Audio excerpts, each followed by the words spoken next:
Wake up, wake up, wake up, wake up.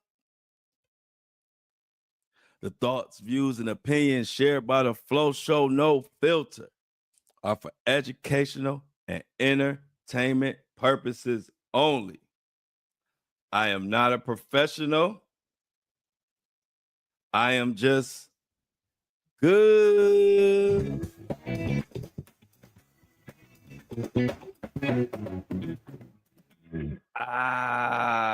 Happy, happy, happy. Monday, St. Patrick's Day. Morning to everybody. Kobe, Amy in the building. Breakfast crew. Everybody out there on Apple and Spotify and all the major podcast platforms. Hello to you as well. Good morning, Michelle. Make sure you like and share the live as you come in. We are going to get started on this St. Patty's Day. I got my green on, representing. I couldn't find any green beer. Anybody had any green beer out there? Let me know how it tasted. Did you like it? I'm feeling good on this St. Patrick's Day Monday morning. I feel like a lot of people getting some sleep and sleeping in. I don't blame them. But you know, I don't mind working on some holiday, especially St. Patrick's Day. You know, if it ain't Christmas or Thanksgiving, I'm pretty much gonna be here Monday through Friday, as you know. A lot to talk about today. A lot went on over the weekend. There was a lot of updates in the Diddy situation.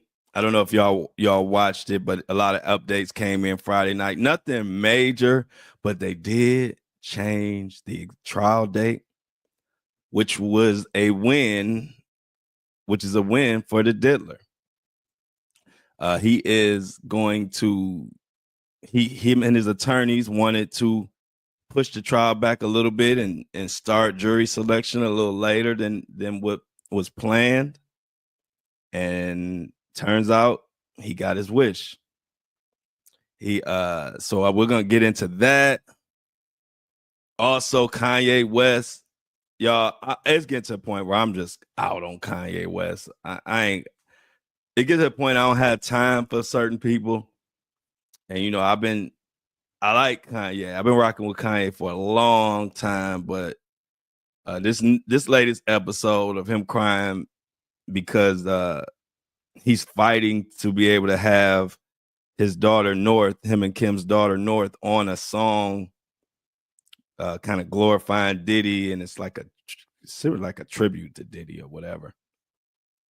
And I was definitely turned off by that. And you know, being a father, you know, I have a child, and I know a lot of fathers that have gripes with the system, and fathers, we almost feel like second-class citizens when it comes to the system. I understand that part of it, but it's a lot. It's a lot of like a lot of I don't know what the words. It's just more serious issues going on in the worlds of us fathers than Kanye West crying about putting his daughter on a Diddy song, an 11-year-old on a song with a guy who's right now in prison and got all kind of allegations about essay and all of that and just nasty stuff. And you're literally fighting and complaining because Kim don't want her on there and y'all fighting over trademark. You know, they're rich people problems.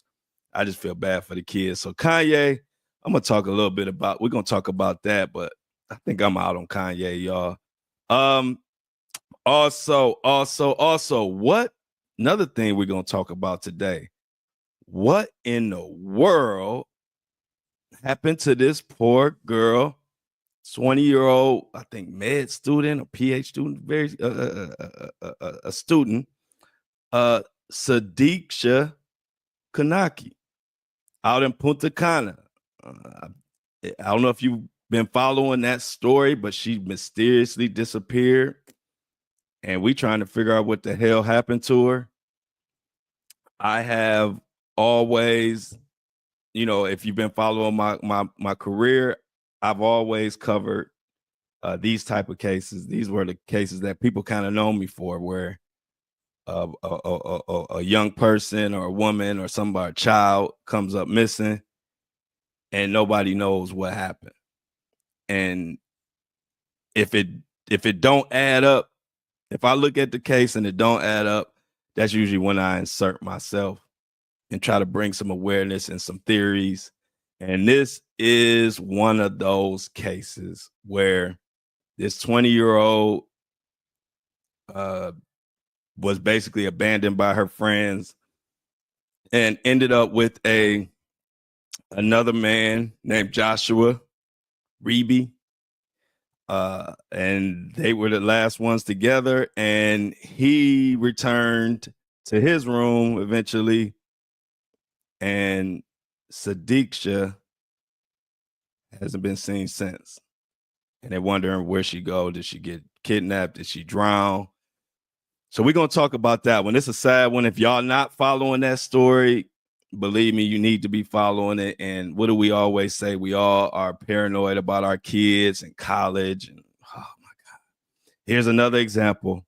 And me and my best friend I just told you about his talk with his son. I even talked to his son, who's I think 19 now. And man, you got one of the biggest lessons that you have to drill in your child's head once they become a teenager or older is be careful who you go places with, and be careful who you think are friends, because one wrong move and your ass could be never seen again. As a matter of fact, I just had a talk with my best friend's son before he went back home, and just told him, like, I know old people, we feel like, we just always on y'all back, but we just worry, and it's a crazy world out here. I told him, I cover these stories, and I see so many kids coming from great homes and have a bright future, and then they get caught up with the wrong friends or the wrong situation, and then they're never seen again.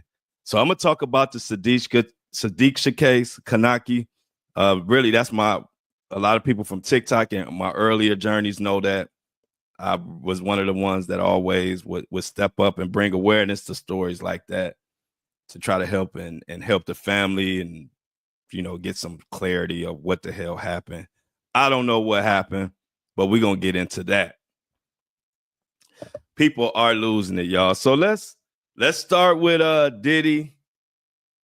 We're going to start with Diddy, and then we'll go from Diddy to Kanye a little bit, then Kanika, or we might do Kanika before Kanye. We'll see how I feel. So let's get started. And a couple announcements.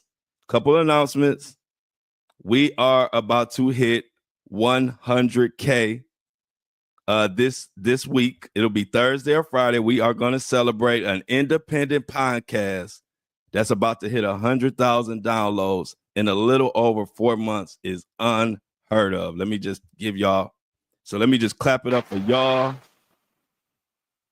I don't know what the hell made y'all think that I would be good at a podcast, but damn it, y'all was right, and y'all are supporting me. We are an independent podcast, and we making it to a place where only 5% of all podcasts, I'm talking about from the beginning, since they ever started podcasts to currently today, only 5%. Y'all know how low a percentage that is? Only 5% make it to 100,000 downloads, and we doing that shit in 4 months. No big corporations. No, I've been turning all the brands down because you're not about to tell me what the hell I could talk about. My belief is in my people, and I told those big brands my community gonna support me, and I wasn't lying. Y'all been subscribing, but we need more subscribers. Come on, y'all. The subscriptions have slowed up a little bit. Let's get back to subscribing. This is what keeps this podcast an unbiased, edgy podcast that's going to talk about whatever the hell we want to, and it's very inclusive. And that's what people love about it. As a matter of fact, on our road to 100K, we celebrating. I don't know if I'm going to make a big sale. I'm going to do a celebration, though. I'm going to give something. I don't know if we're going to go half off on the hoodies the day we hit 100K, or what, but we're gonna do something big. But let me just as I celebrate what we have accomplished here real quick before we get into this Diddy mess, let me just give you a couple of the no, I'll come back to it. Remind me to come back to because I want to get into this Diddy stuff before I get too long-winded. Remind me to come back to some of the comments that I've received, some beautiful compliments about this podcast. And it's so fitting for me to read these to you on the week that we are about to hit 100 fucking K downloads, 5%. We might be the only independent podcast that got we probably one of the only independent podcasts that even got 100,000 downloads. I don't know. I got to do some research, but I'm going to read a couple things when I do the subscribers and all that. So don't let me forget to tell y'all what some of the people been saying about this podcast. Cause you know me, I like to get right the fuck into it. I don't want to be doing too much talking before we get to the business. So let's talk about Diddy first. So if you remember, I was telling y'all that the Diddy and his legal team, after wanting a speedy trial, they said they wanted to push it back a little bit. They wanted to they wanted to do something with the jury selection. They wanted to do something a little differently. And they got their wish. On Friday, they had a hearing, and we about to go over it. And I'm going to tell you some of the fake news that's out there. If you're following somebody that's not about the culture on this Diddy stuff, that's not from the culture or been involved in it, you getting some vanilla news. I'm going to tell you now, because it drives me crazy to hear some of these people covering the Diddy case and some of the stuff that they say that lets me know they don't know shit about Diddy or been following any of this before this case. So let's get into it. Now, this is from ABC News, not my favorite news source, but I try to spread it around so we don't get, just one side or one whatever. So I try to use different articles so that we spread it around and we get a fair assessment. But ABC News is not one of my favorites, but this is from ABC News. Sean Diddy Combs pleads not guilty to superseding indictment. Jury selection to begin May 5th. Y'all already see the bullshit started, right? Off the headline alone. All this time, the trial was supposed to start at May 5th.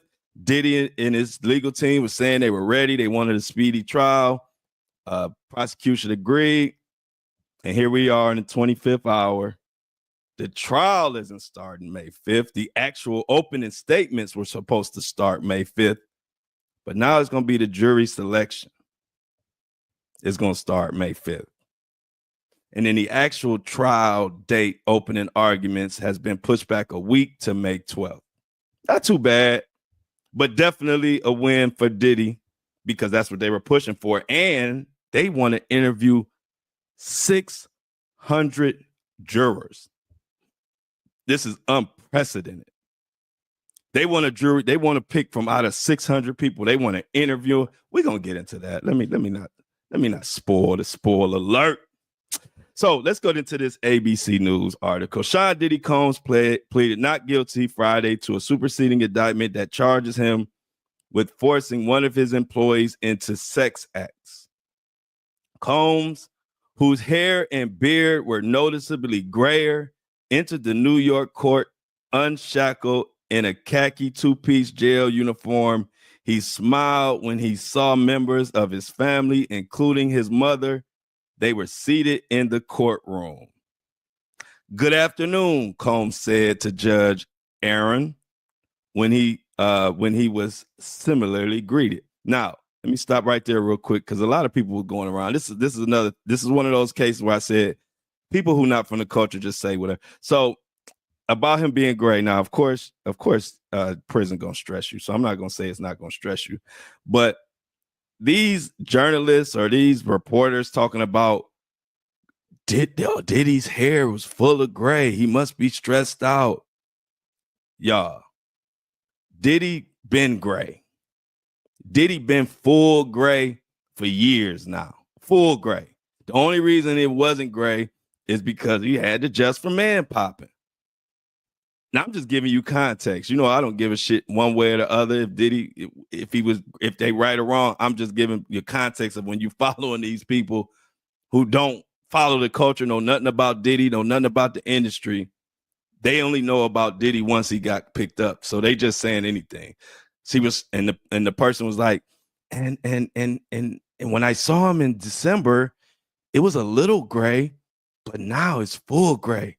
It's like, okay, September, he had his fresh Just for Man going. All his hair was black. Couple months is when the new growth started coming. Now, I ain't a hairdresser, but let me explain this to y'all. You got new growth, and then it grew, so you saw some of it in December, but now we in March. So now you're looking at his full regular head. And like I said, of course it's stressing them out, but I'm just trying to get some context to these people who saying shit that don't make sense. If you was watching during the quarantine, Diddy was full grade in when we was all quarantined, and he was on that talking to the white girl and doing all this weird shit. Remember, he had a full head of gray hair because nobody was going to the barbershop, nobody was buying shit, everybody was staying home. So that's just a small example, but that's the type of news coverage you're getting from people who don't follow none of this shit. Only thing they're just following it because it's a trending news story. They don't know shit about the culture. But that's why you got me. I feel like Draymond Green and the basketball players with podcasts who actually was there. So you get a whole different feel when you get in the coverage from somebody who was there. I'm like an NBA player talking about the NBA. So let's continue. So now that we done debunked that, Gray, now, of course he's stressing. But I just want to throw it out there because it annoys me because people who don't know nothing about it, you know, the average listener, they just listening for information. Now they're really like, oh, he's stressing. He's got gray now. And really, he been had gray. That's no news at all. He been gray for years. He damn near 60 years old. All right, let's continue. So one of the new indictments expands the time frame allegedly of his criminal conduct and adds to alleged victims. The second new indictment said Combs forced employees to work long hours under the threat of physical and reputational harm and forced at least one employee to engage in sex acts with him. Y'all know I think that's Phil. The one that they saying that the new indictment is saying that one of them engaged in sex acts with him. I'm willing to bet money that's the guy Phil who was Diddy's assistant from 2019 to like 2021 or something like that. He was the one, if you remember, that was in the documentary talking about he had to do all the cleaning up and all the nasty, picking up all Diddy's nasty juices all over the place, baby oil all over. He said he was slipping and falling all over baby oil. You know, it was just a hot mess. Him. I think it's him. So the article goes on to say Combs was arrested last year after being charged in sex trafficking indictment. He has denied all of the allegations and has already pled not guilty to charges of racketeering, conspiracy, sex trafficking, and transportation to engage in prostitution. Opening statements for Combs' trial are scheduled to begin May 12th, not May 5th. Mark that on your calendar. And I still, FYI, haven't heard anything about the Enterprise letter. But I'm on their ass, no Diddy, so don't even worry. I'm going to get to the bottom of that. The judge decided potential jurors will begin filling out questionnaires on April 28th before in-person jury selection begins May 5th.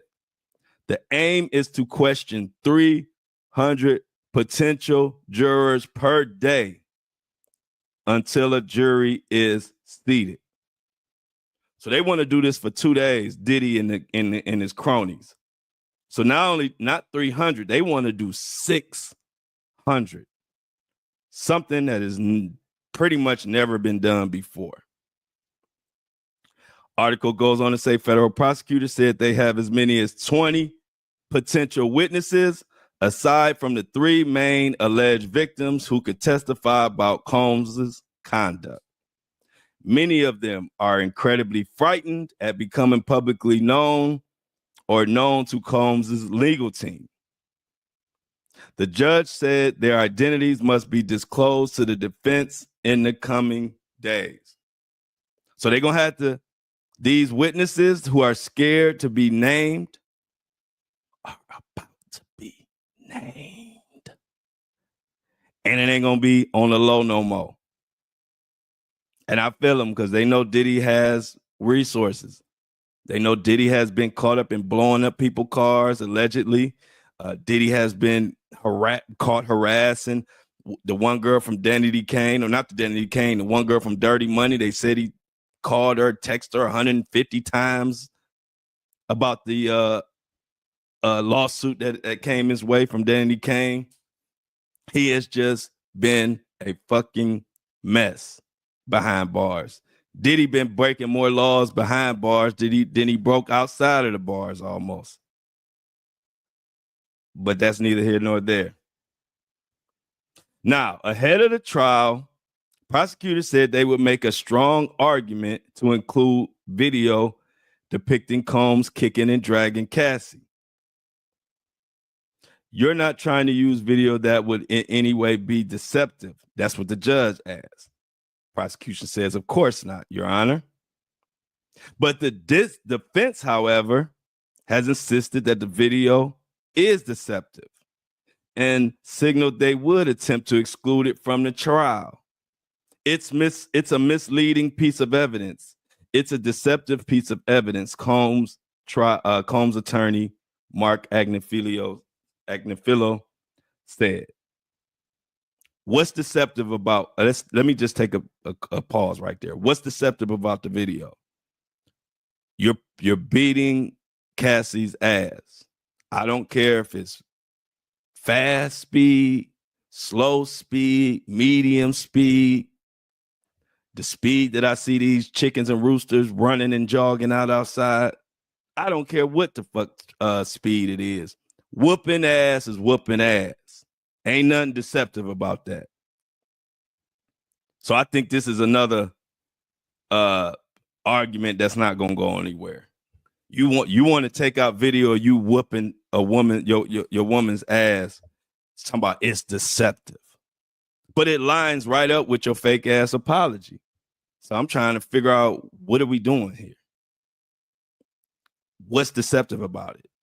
I know in the previous article they were saying that the CNN sped it up, so it made it look like Diddy was moving faster.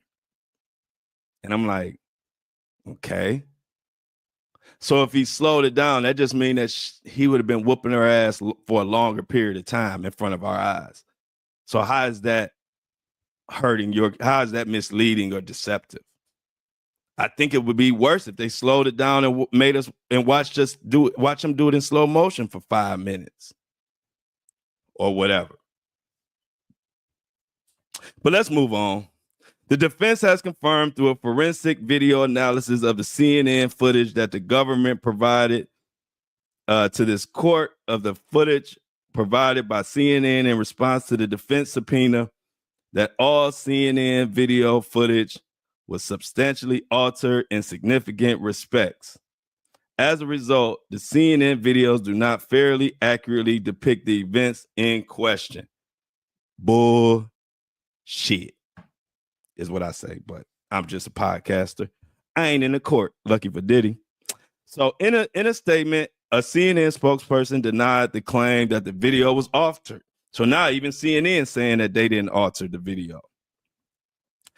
So now CNN saying they didn't alter it.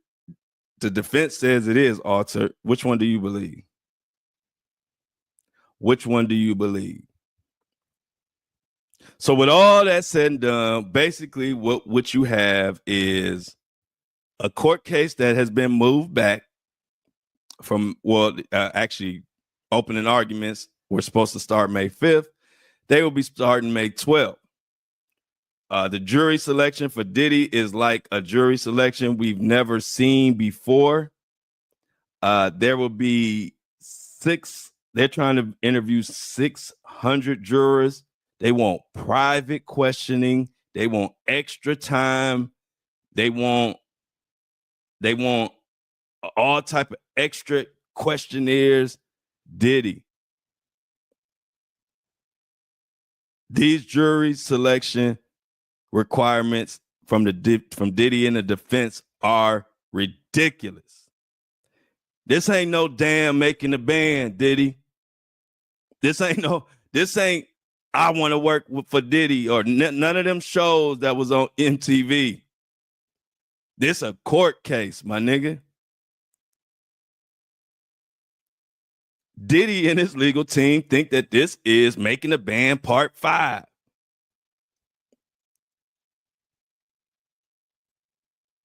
It's funny. But let me keep it real. I don't blame him. Like I told you before, and I've been seeing a lot of people saying it after I said it too, but the most important part of a case is the jury selection. So although I'm talking shit about Diddy and his legal team and how hard they're going on the jury selection, I can't blame them because any real prosecutor or lawyer or defense, anybody will tell you that cases are often won and lost at the jury selection. So I can see why he's going so hard, but it's still like he going too hard. I think like 600 interviewing 600 people is a bit much, and I don't know how that's going to turn out, but I don't blame him, but it still is like too much. And then you got Kanye. You got Kanye West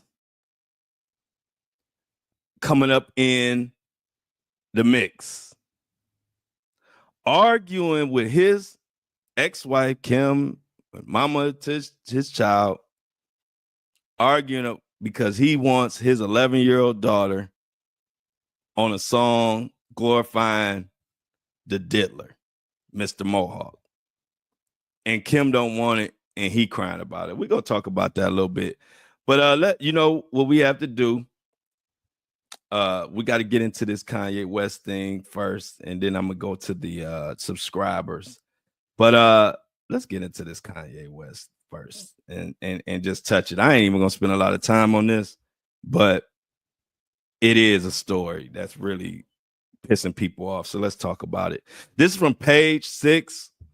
Kanye West, Kim Kardashian feud as he drops new song featuring daughter North and Sean Diddy Combs.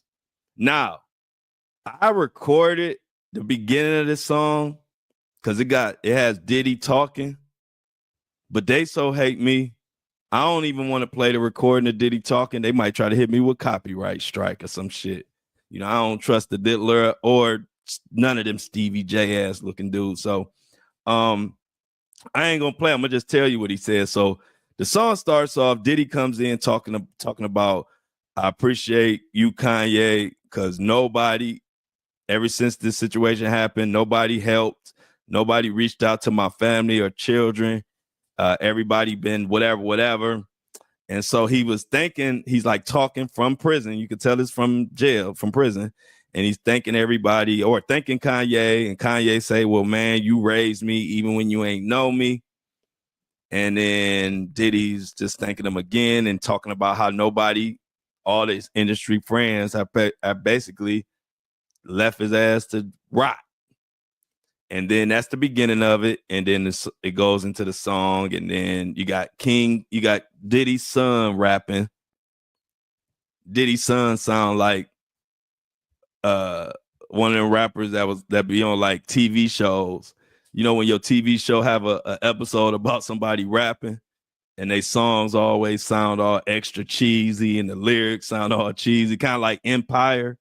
You know how some songs is just made for Empire, but they wouldn't make it in the real world? That's kind of like how Diddy's son rap. Like it sounds like it's not a real rap. It sounds like it's supposed to be for a movie or a joke. Anyway, so then King Combs comes in rapping and talking about how he always gonna be cool under pressure and hyping up his dad. I can't blame him there. You know, you're supposed to hype up your dad and your parents, so I can't hate on him for that. I can say the lyrics sound trash and his voice I don't like the song. Anyway, so then he goes in there rapping, and then North comes in chanting something about when I shine, you see the light when I shine, or something like that. And after North said that, Kim and the whole internet went berserk.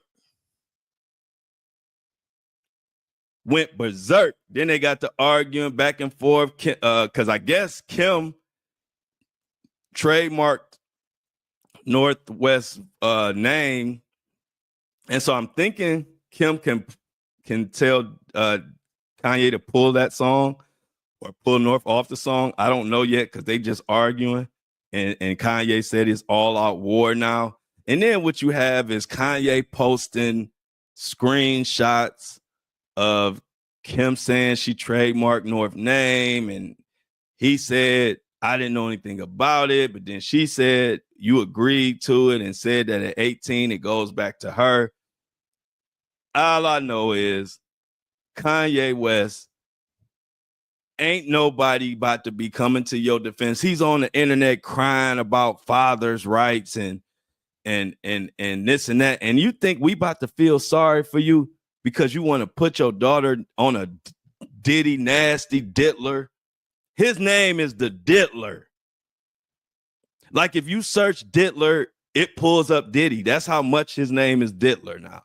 And you're fighting, you're arguing and fighting and trying to bring all the rest of us men who have children that we may feel slighted in ways. Don't bring us into your shit because we're not arguing about copyright names and putting our child on the song of Diddy. We be arguing just to see our fucking kid.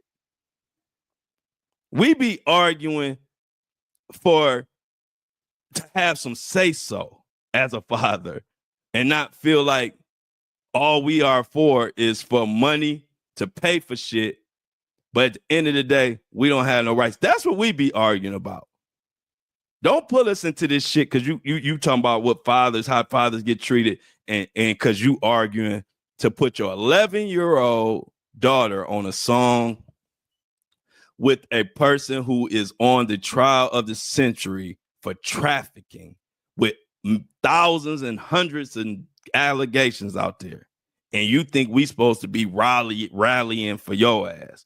And and y'all know I'm a big Kanye fan. I ain't gonna say I'm not now. He pissing me off now. Y'all know I was a Kanye fan before people even knew who he was. But he just doing way too much now. And it's like, I'm tired of making excuses for him. I'm tired of ignoring him. I had to speak on this because I don't like it. I don't like it at all. I don't like when people take real issues and mix them up into bullshit.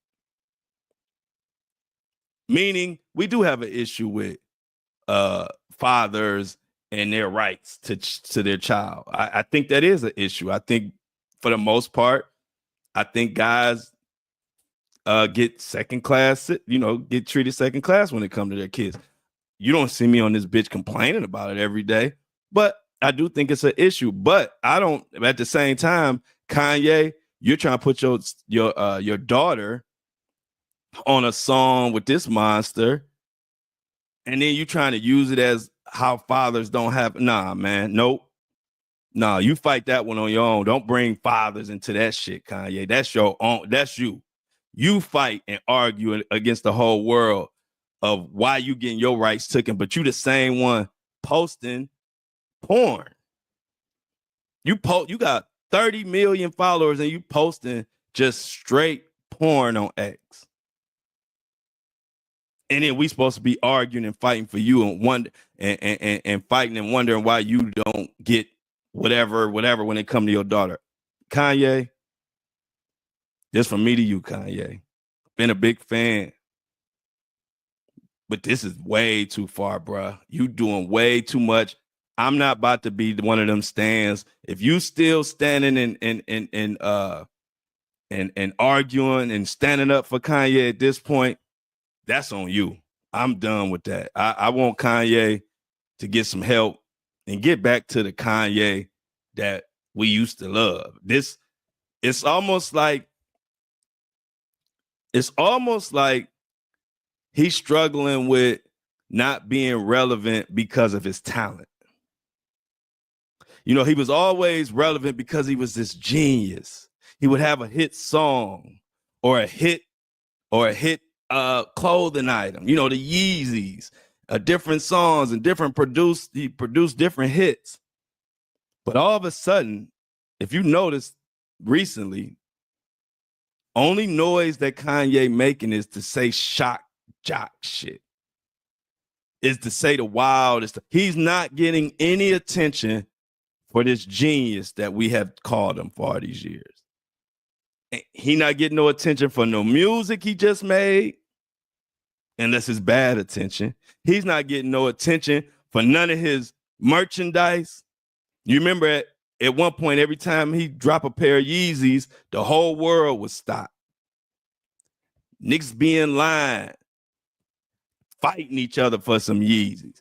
I remember people was asking for my email so they could order extra Yeezys. I didn't even understand what, but they needed more emails because it was a limited supply. So, you know, I never bought no Yeezys. I was not into Yeezys like that. So my friends and people around me, they loved Yeezys. So they would use my email when they would come out so they can buy more Yeezys. That's how crazy it was. But now he not getting none of that attention. And so since he can't get it for his talent, he's getting it by just being a jerk. And I'm going to just call it out for what the fuck it is. Anybody could be mad if they want to be mad. But if it was me or if it was anybody else or anybody you know acting like this, y'all would be killing that person.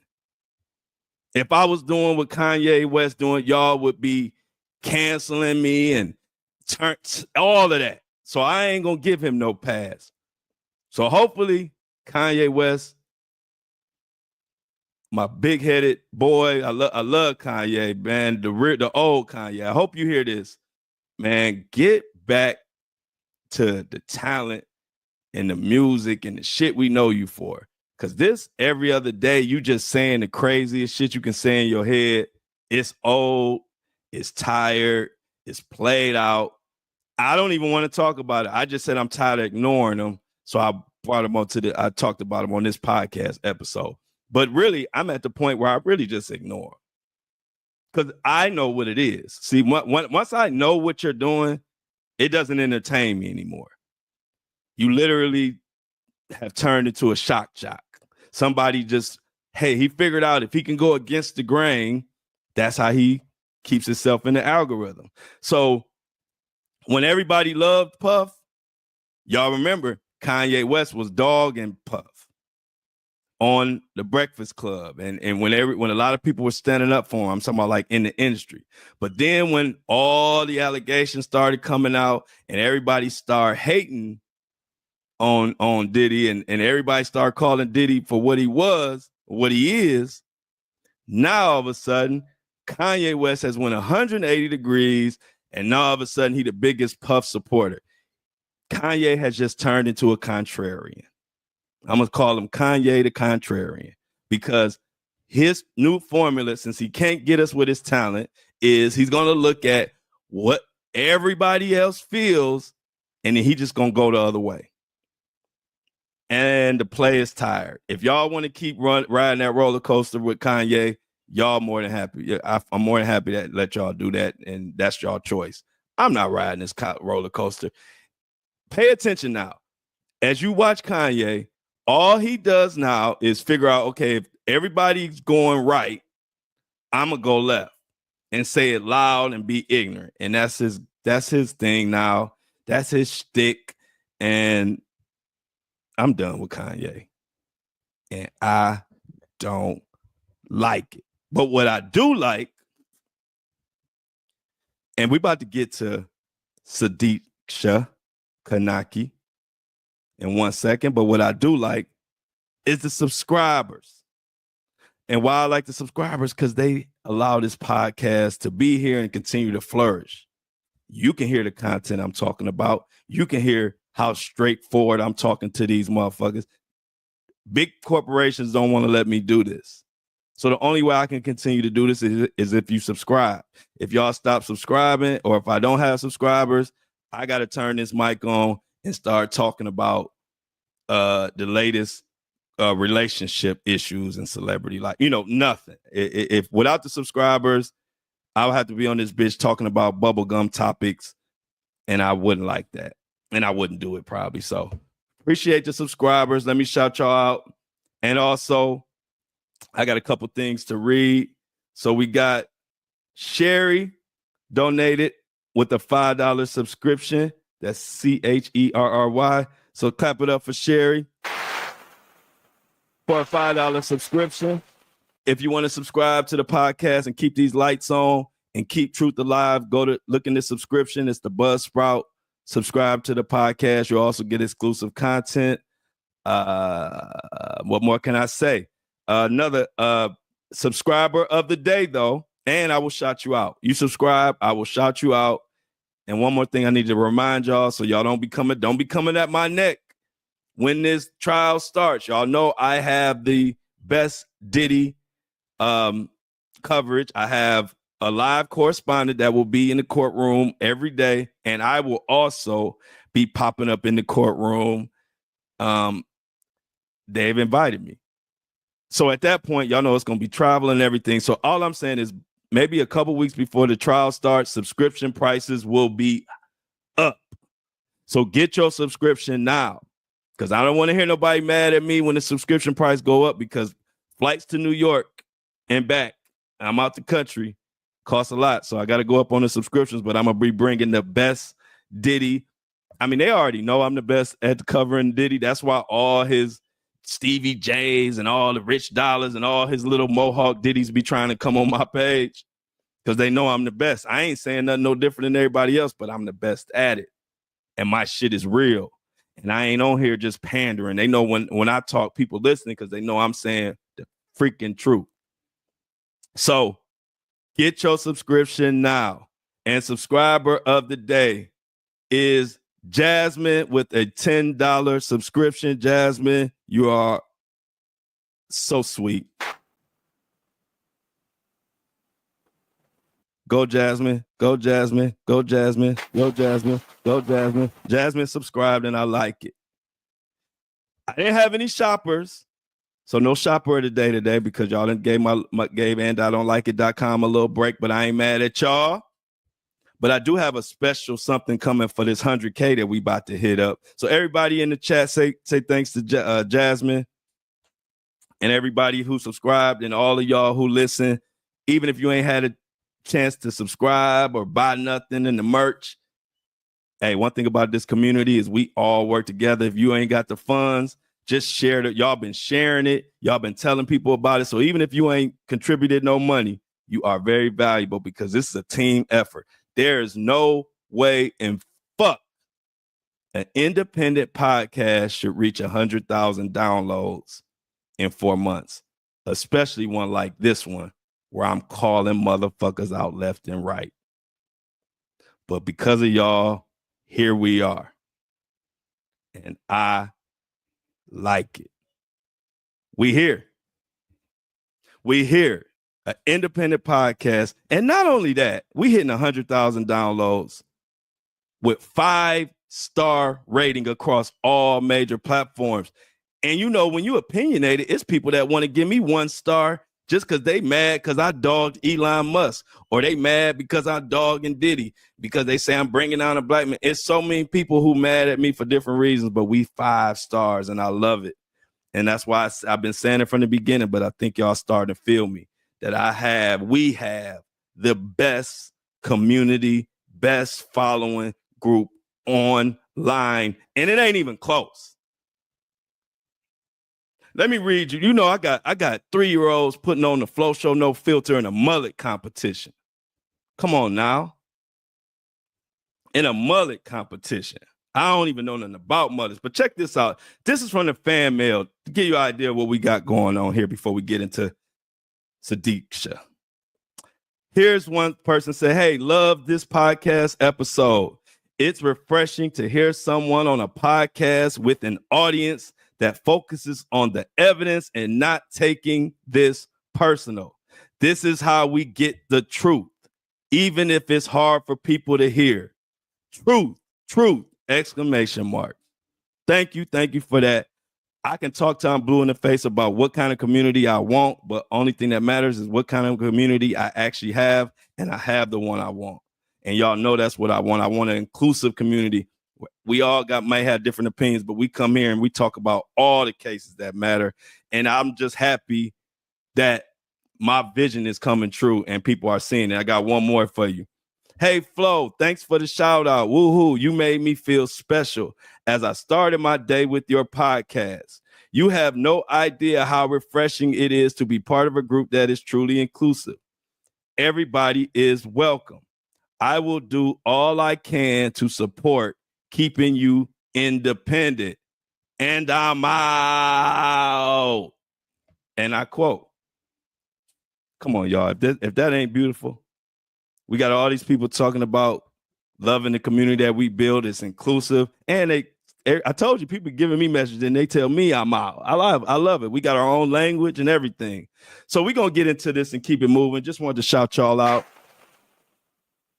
It's no movement like this. And anybody that got a podcast, they know. Your podcasters watch my podcast and know they can't do nothing with me. So the best thing they can do is just be cool with me because you don't want me on your ass. Speaking of on ass, no Diddy. I'm on the DR's Punta Cana's ass right now.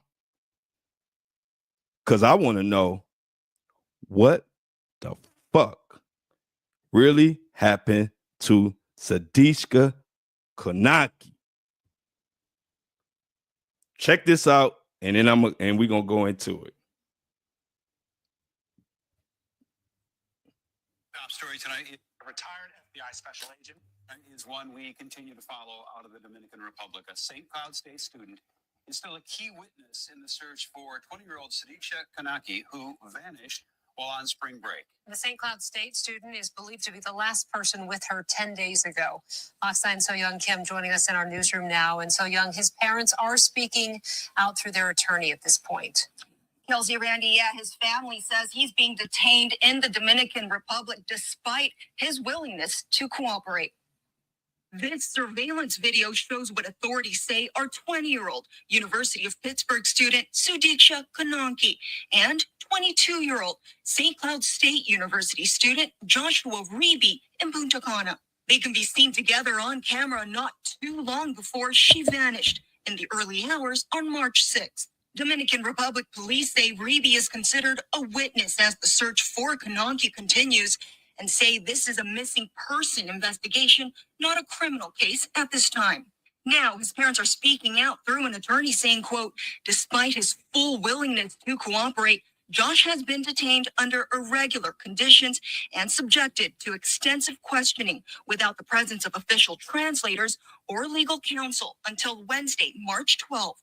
They also say he has remained in his hotel room under police surveillance. According to a police interview transcript obtained by Fox News, Reeby says they met that night, then made their way to the beach. The two were talking in the water when a big wave hit. He struggled to help her ashore. Then at some point, he threw up and passed out. Several hours later, he returned alone to his hotel room. His family also asked everyone to pray that Sudiksha be found and returned home to her family. And according to the police transcript, there are some questions Reeby has been advised by his attorney to not answer, like how he felt about the situation or if he told anyone about what happened. Live in the newsroom tonight, So-Young Kim, Fox. Before I get, because I gotta come in a little measured, because I'm already on 10. So let me try to come in a little measured, a little calm. This is calm flow. This is zen flow. I'm in my zen. I'm taking a deep breath. Flow. Don't go off.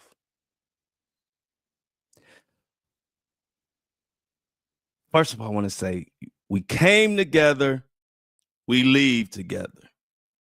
That's the quote of the day for this case. We came together. We leave together. Okay. Preach that to your children. And I do got some young listeners too. Young listeners out there, especially women. You come together, you leave together. That rule has been in place since the 1900s and before. The Zen shit ain't working. I'm pissed. I'm gonna let it out. First of all, you got a young lady out with her friends at the hotel. Her and her friends meet a couple of guys, one of them named Joshua. Joshua is the person of interest. Now, they say person of interest is not a suspect. But if he's not allowed to leave and you took his passport, then that don't sound like somebody who you think is innocent, but I'll digress. So they meet. It's around 3 a.m., whatever, 3 a.m., 4 a.m. when they 4:15, I believe, is when they on camera walking to the beach. Joshua is holding and grabbing Sudiksha as they go to the beach. Now they all go to the beach, but only people who leave the beach alive is Joshua, whoever the other guy was who was cool with Joshua, and Sudiksha's friend. Sudiksha, her friend. They all made it. Now, this guy, Joshua, has told 3 different stories. Now, I'm trying to be as calm as I can because this story is pissing me off because I feel like it could have been prevented, and those are the ones that piss me off the most. So check this out. So the 3 stories he's told, he said that he was wading in the water and he got sick and just got out. Then he said he was wading in the water with Konanki, which is Sudiksha Konanki. He was in the water with Konanki and a wave hit them and then he got out. Then he finally said, no. The 3rd story, which is the story he's sticking to now, is that he was in the water, in the beach, in the water with Konanki, and they were kissing, and then a big wave hit them, and a rip current took them out, and then when they lifted them to the surface of the water, him and Kanika yelled for help. Nobody helped. And then he began to swim back to shore, holding Kanaka in one arm and swimming with the other. He's saying he swallowed a lot of water and blah, blah, blah, blah, blah. And then he says he said she couldn't swim at all. Like she couldn't swim, or basically he did everything according to his story. Then he says when they get closer to shore where he can touch sand, he pulls her in front of him, and then she starts to walk in knee-high water. Now, this is where this shit don't add up antenna start going crazy. It ain't just that he done told 3 different stories. He was drunk. Everybody seemed like they were drunk, whatever. But he says after they just nearly lost their life and he allegedly saved Konanki, ladies, I need y'all to tell me in these comments, does this sound right to y'all? If a guy saves you, you just went through, you almost drowned and died. This guy saved you. He pulls you in front of him. You're in knee-high water. This is what I'm the king of. I take a part of the story that don't make no fucking sense, and I put a spotlight on it, and then I've worked from there. Now, that's a lot of things that don't make sense, but check this out. You want me to believe after you just saved her life, it's 4:30, 4 something in the morning, you on a beach where waves is crashing. She gets to knee-high water, and he says she starts walking at an angle, still in the water, towards where her belongings were because the water put them away from their belongings. Now that sounds like nothing to most people, but you know what somebody like me say? Nah, you lying, bro. And he said he asked her at that moment, was she okay? While she's walking at an angle, leaving the water. And he says, I asked her, was she okay? But I couldn't hear the answer because I was vomiting. So much don't sound right about that. But check this out, y'all.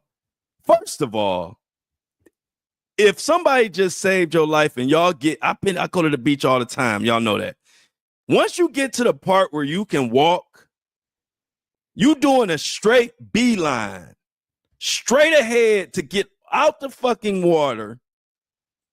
Once you get on nothing but sand, now you make that left or right to go to wherever your belongings at. Who is going to just get right fresh off of being saved, still in the water, knee-high water, who going to still be walking across the water? That don't add up with human nature. That don't add up with common sense. That makes no sense. You're going to walk straight ahead until you get the fuck out of, you don't want to be in a toenail worth of water after you done almost lost your life. So when he told that part of the story, I had saw this story already. But when he told that part of the story, I said, Flo, you got to talk about this shit on the podcast. Because everybody pointing out the obvious shit that he lying about. Oh, yeah, he told 3 different stories. Oh, why did it take the friends till 4 o'clock to call the authorities? I'm going to be honest with you. That could look wrong, but I could explain that. I could make an explanation of how that may have happened.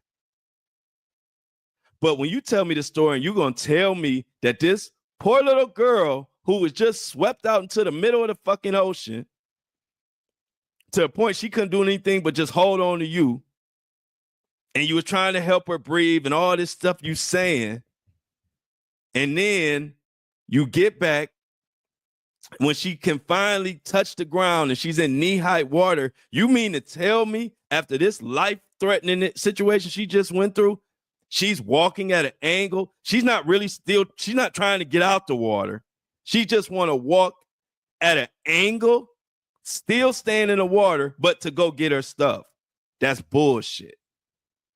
And once I see one part of the story that's bullshit like that, now I'm breaking down the whole fucking story. Now I want to know what really happened, because you lying now. You lying.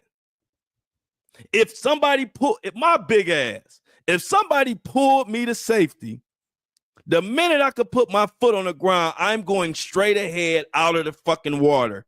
Then I'll go look for my stuff. I'm not going to still be lollygagging and moseying around in the same water that just pulled my ass to the middle of the ocean. So he lying there. Then you do all this. You the biggest hero in this story. You saving, you risking your life for this stranger Konanki that you don't even know, but you risking your life, and he swallowing water and holding her, and he fighting and making sure she all right. But the minute you get to land, y'all pretty much don't even talk anymore. Y'all don't even talk anymore after this, and you're such a hero. Where did the hero go? Because now the next step is, when you out of the water, you don't just say, are you okay, and vomit and go to sleep. I'm sure adrenaline got to be going. You just was in fear for your life. So you don't check on her? You was Mr. Hero, Mr. Gentleman in the water. You risked your life to make sure she was okay. But when you get on land, you don't check shit at all. And then on top of that, it's another thing. Women in the chat, tell me if I'm lying. And I know this about women because every woman I know is like this. Almost every woman. Even when they messed up, even when they are in the middle of being messed up, a woman is going to check on you, especially if you just saved her life. Any woman I know, I've had some times, my auntie, Tanya, I remember she was bringing me a hamburger. I was a little kid. She was bringing me a hamburger and she slipped on the steps and fell down, bust her ass and really was hurt. In the middle of her pain, she asking me while she's getting tended to, she asked me, did I like the hamburger? How was the hamburger? And I know that's like a silly little example, but I'm just giving you an example. Women in particular are going to ask you, are you okay? Or say something. So now I got to believe that you just saved this woman's life, this med student, this college student, this progressing little female. You just saved her life and she didn't ask, are you okay? Or she didn't say thank you, or y'all didn't talk about this at all?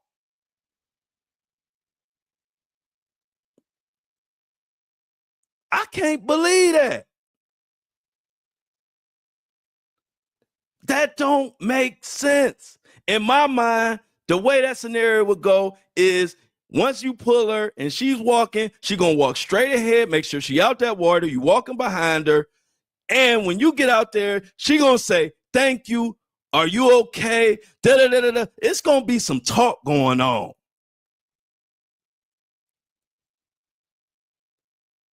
It ain't a person walking this green earth that can tell me after a life-threatening ocean situation that when we get to shore, we just basically go our separate ways. I just watch you go angle out of the water, the dangerous water I just saved you from. You're not walking out of it. You're just angling towards your stuff. And I'm just over here vomiting and throwing up. Then I just go to sleep. And then I assume you just left me. Not to mention, I'm sure if you just saved somebody's life and they just left you, I'm sure you'd be kind of pissed off about that. Or I'm sure you would want to reach out and check with her or something.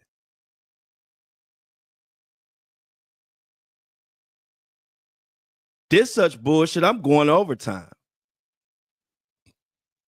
I'm over my time on the podcast, but if you know Flo, this is my bread and butter. I've helped bring back a lot of women and children with the help of my boy Prophet. Back in the TikTok days, we have got a lot of people home and we've raised noise about shit like this. And I'm sorry. I'm not one of those. This is why I didn't jump on this story immediately. I'm not the person that, okay, this happened to her, so I'm automatically attacking the last dude that was with her. I'm not that. I go into it trying to feel his story first. So I went into it like, let me see what his story is. I wasn't looking at him. I'm like, let me see what his story is. Okay, he changed it 3 times. That sounds shady, but in my mind, he was drunk, everybody drunk. All right. I still didn't dive into it. But I'm telling y'all, when he said she just walked after he did all that, and she just walked at an angle in the beach, and I asked her, was she okay? And I couldn't hear the response because I was vomiting. I said, this nigga lying. That's the first thing my brain said. I said, he lying. I don't know if he did it. I'm not going to say. I got to do more digging. I would not throw that out there. And I will say he's just a person of interest, y'all. For sake of being fair, I have to say that he's just a person of interest. So I can't say he did it. But let me tell you what I can say. That story he told ain't what happened. Ain't no fucking way. A woman, I could see that poor Konanki coughing and being out of breath and still like, thank you. Are you okay? Something. Women are going to check on you. Men, we might forget sometimes, or sometimes we get in our world and we just men. Sometimes we do shit like that, but I don't care. I've seen it too many times. Women, especially when they're in the care of a man or they're with a man, even if she fucked up, she gonna be checking on you. And I don't see any of that in that story. I see a crazy situation happen. We make it to safety, and then we just go our separate ways. And I'm supposed to believe that. Do y'all out there believe that? I don't believe that. So this person is still missing. Parents have flown to Punta Cana. And let me tell you something. The reason why I bring awareness to cases like this, because a lot of times people don't realize it don't need to be no celebrity shit for it to be a cover-up. And it don't always have to be somebody who covering up did something. It could be a case like this, and a lot of people don't understand. When you have areas that's big on tourism and they make a lot of their money on tourism, those are the places that will quickly say, hey, that was an accident. Move on. Nothing to see here, y'all. Why? Because they don't want the tourist dollars to slow up. So they don't give a shit about our child or your child, my child. They want to keep the money rolling. So it's in their best interest. I'm talking about the DR. It's in their best interest for it to say it was an accident. Because if they say it was a murder, now people might not be coming. If they say she was trafficked or kidnapped, now people might stop. They might stop coming. So for somebody like me, knowing that world operates like that, I take cases like this and I amplify them every fucking time. Because most listeners, most people who just live in their daily life, not really paying much attention to this shit, they won't see this case as a possible cover-up. When this is exactly the type of cases that get covered up because of the fucking money. Let me give you an example. I did Riley Strain. Nashville makes a lot of money on their tours. Similar situation happened to Riley Strain. He was 22 years old, out with his frat buddies in Nashville visiting. He's drunk, goes off on himself. Next thing we know, he's in the river. And we don't know what the hell happened to him. And the same thing happened in that case. They quickly said it was an accident. He just fell in the river, move on, nothing to see. In other words, we need our tourist dollars to keep coming. And the more you hear me talk, you see why I say we got to subscribe. I'm going to say shit and bring shit that the rest of these podcasters and rest of these YouTubers, they not going to break the shit down like this. They're going to talk about whatever they see and what everybody else saying. But I haven't even heard nobody even go into the fact of how these destination places are incentivized to say it's an accident. And so that's why the parents flew out there. The parents think she was kidnapped because they say in those waters, she would have risen to the top by now. And I've heard plenty of experts say the same thing. They say that unless she's caught in a reef, and they've looked at all the reef areas and stuff like that, they say her body should have came up to the surface. Another theory is that someone showed that you can easily dig. You know, this guy's a wrestler, the person of interest. He's a wrestler, lifeguard, very in shape, young guy. And they were saying that you can you can dig a 5-foot hole in 5 minutes, 5-foot deep hole. So that's one. That's another scenario or a theory that's floating out there. But one thing I'm gonna say is, whatever that story he telling, it ain't making no sense. I want to know what he said to the friends, to his friends when he returned at 9 a.m., 8:55 a.m. or whatever, when they have him on surveillance and he returned. I want to know, did he tell this how he saved his life and her life? Did he tell his friend that? He might not have. I don't know if he did. If he didn't, that's another red flag. This is a red flag fest that we have here.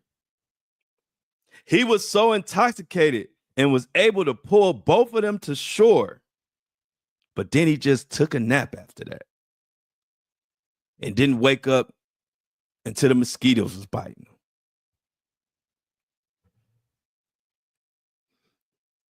He returned without his clothes. I don't know if they said his shirt was in his back pocket. He had no shirt on. He had no shoes on. Where is his stuff at? One thing about being drunk, you eventually sober the fuck up. I've been drunk before at night. If I go to sleep for 4-5 hours and wake up, I'm sober now.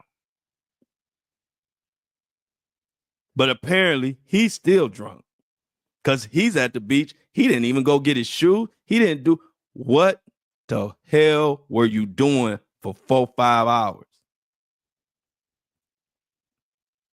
Now they say that the people that was with her didn't call and didn't report the authorities until 4 o'clock. Sadly, with these young folks, that could happen. But another thing I don't like is, why would you take her phone and wallet and then not report her until 4 o'clock the next day? And she don't have her phone or wallet.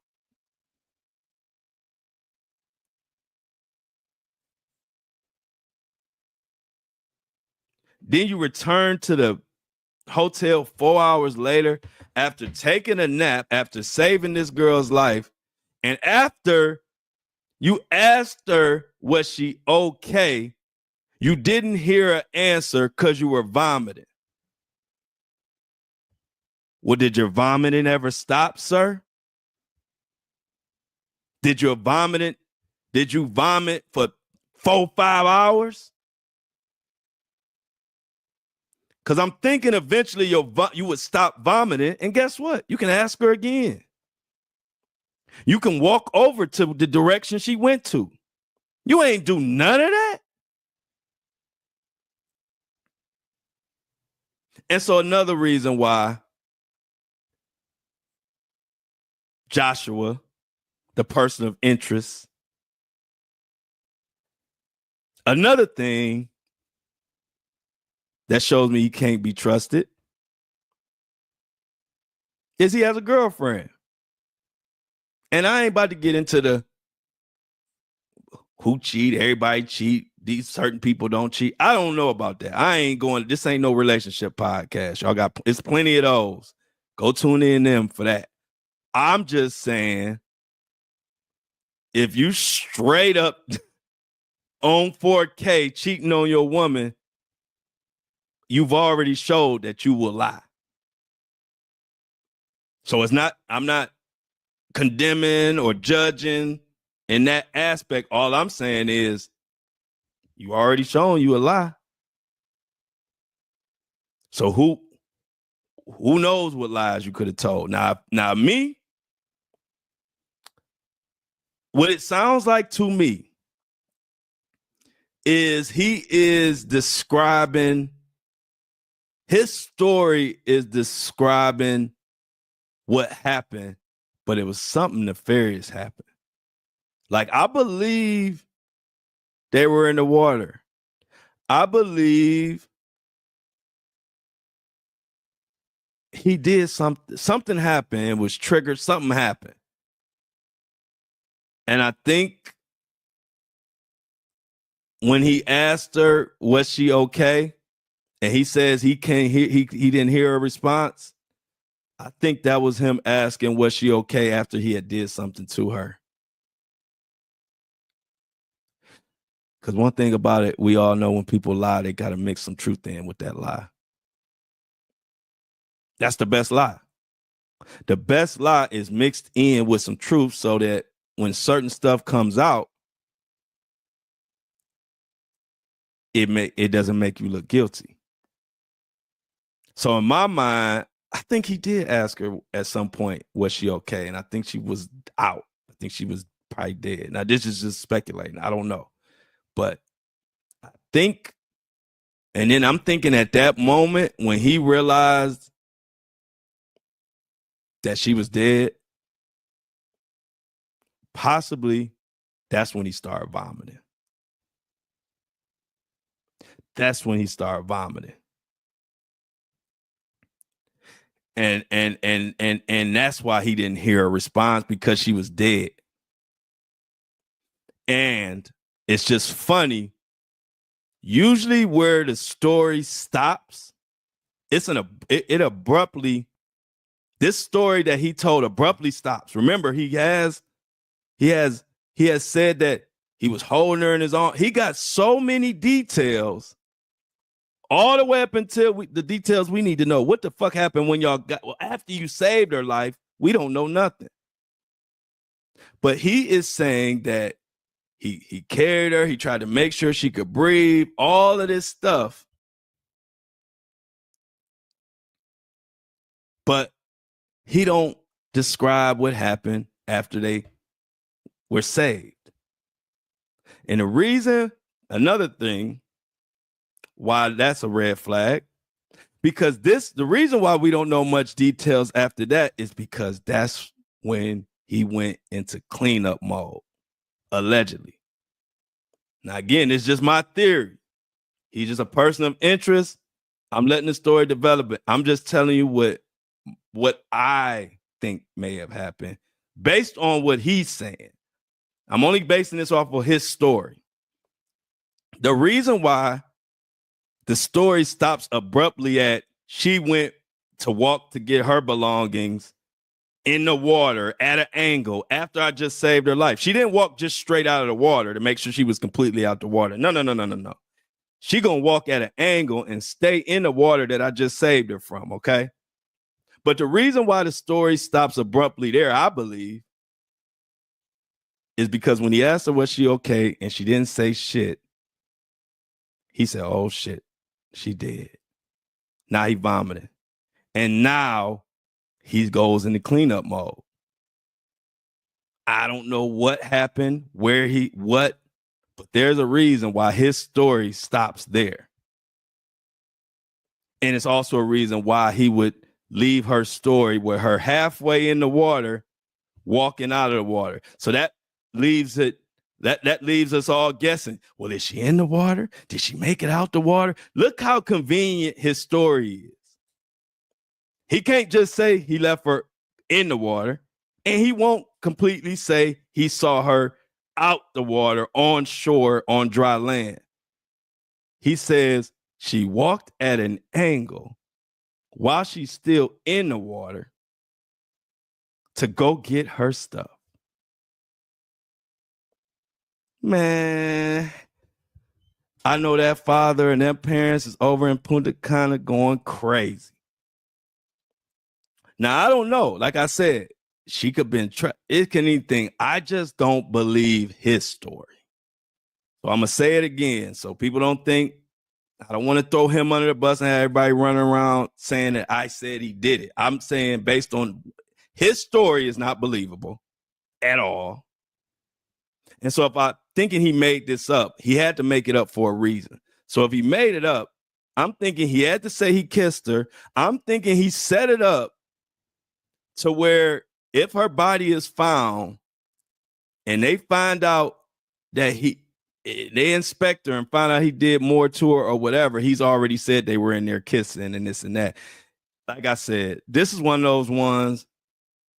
I hope she's found, or I hope either she's found or I hope the family gets justice.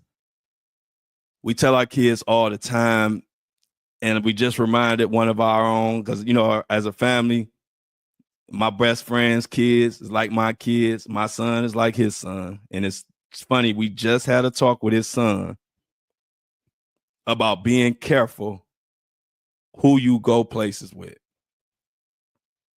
Everybody that you call friend ain't a friend. Because true friends would have never let Sudiksha Konanki. True friends wouldn't have let her be alone and leave her alone with a guy, a stranger they just met, with no phone and no wallet.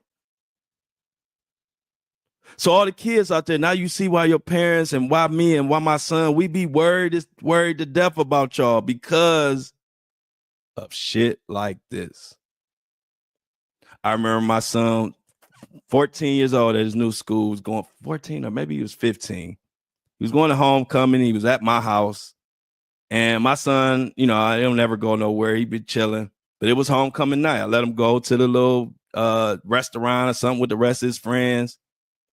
And he left at about 10. He's normally in. Come midnight, he wasn't home yet.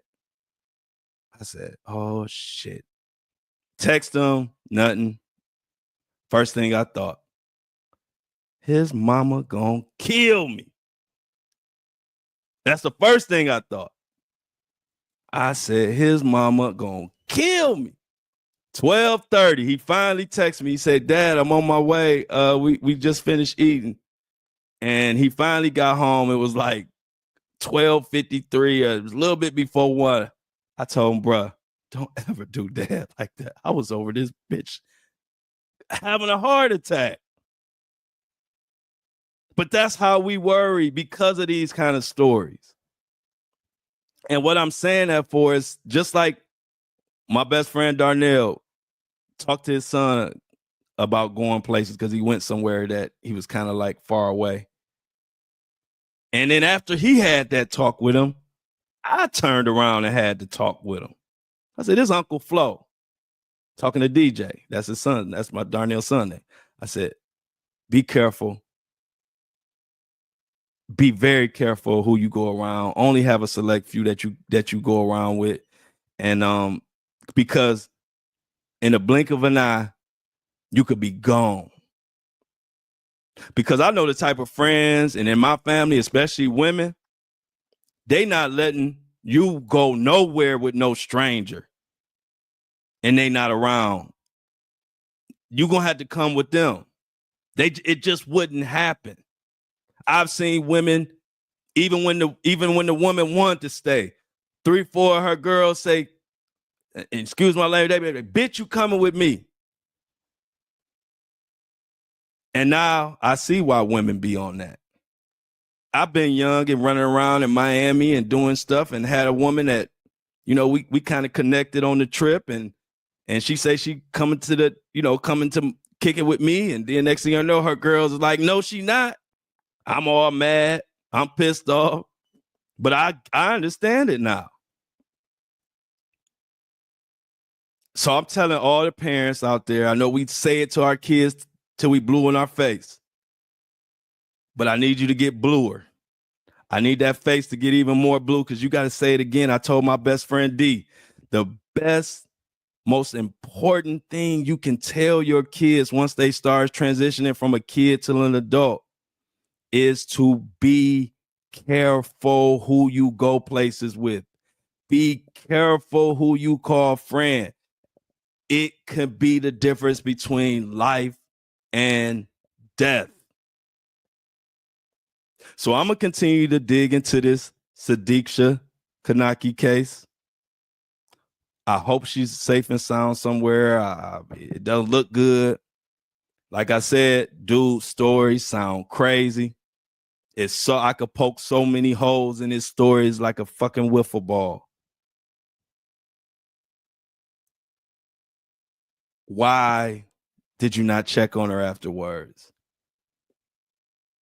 Why did she not check on you? Why did y'all have this crazy experience, a life-saving experience. Why did y'all not talk about it at all? She didn't thank you for saving her life. She didn't ask you, were you okay? You asked her, was she okay? But you couldn't hear her answer because you were vomiting. And so let me tell you another thing about liars. One thing about liars, when they tell a story, two things they're going to do for sure. They're going to make themselves the victim. And when he told that story, he was talking about how he was taking in a lot of seawater, trying to make sure that she was breathing and not. And then another thing they're going to do, they're going to make themselves the hero in that story. And that's what he did in this story. And this is just textbook fundamentals. He made himself a hero, and he also made himself a victim in that same story. If you notice, the story is 90% about him. We don't get much information about her in his story. Pay attention. This is narcissism. Just listen to his own stories. We don't have many details about her in this crazy ass story. How? How did you not describing what she was doing? How are you not describing how she was walking? When you asked her, was she okay? Was she grabbing for your life? This story reeks. And I'm going to get to the bottom of it.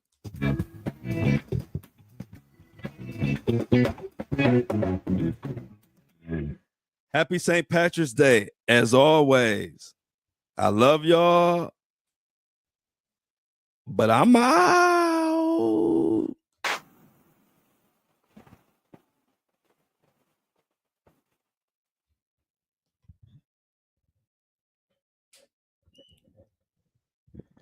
Yo, yo, yo, yo, yo.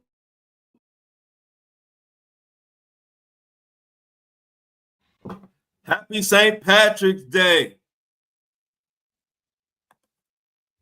What's going on, y'all? Thank you, Mini-Me. You know, I try to bring the heat. Y'all know I got to make sure these other podcasters know they can't fuck with me. They better just steal my takes and keep doing that. They ain't got nothing coming over here. I am the best. I am the best.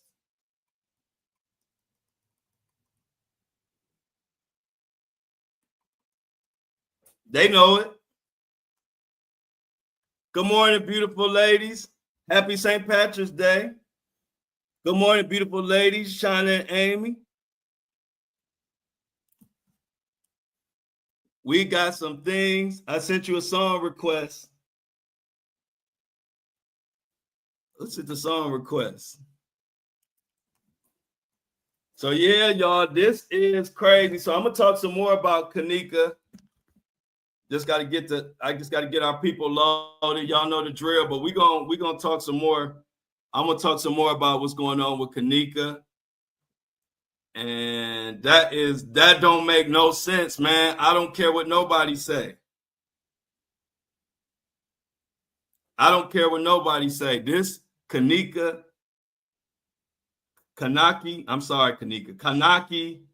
Sudiksha case is crazy.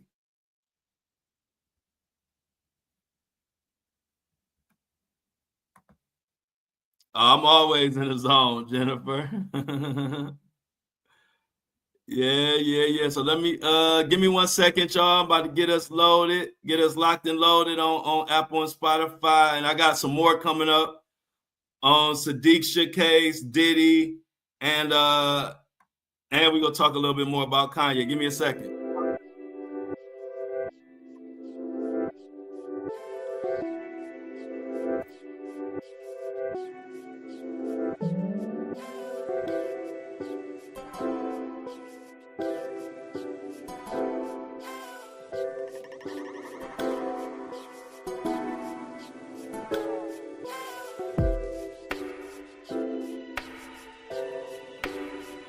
So yeah, what do y'all think about that case, y'all? Let me look at some of y'all comments.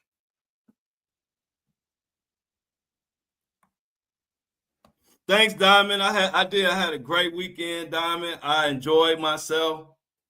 I had an amazing weekend, caught up on a lot of rest, and was able to just relax. What do y'all think about this? About what's going on, though? Like Mini Me said, so many cases of women going on vacation and coming up missing. I cover so many of them, I lose track. But this one sounds crazy. This don't sound right. This don't sound right at all. Make sure y'all like the live, please. Hey, K Marie. I see K Marie was in the building.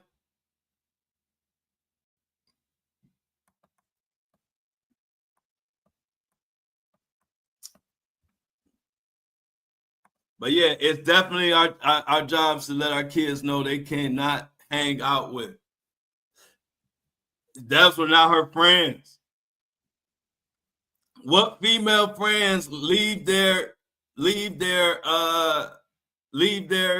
friend with a random dude with no phone and no wallet, and then don't even say nothing until later on the next day? Like, no, that don't make no sense.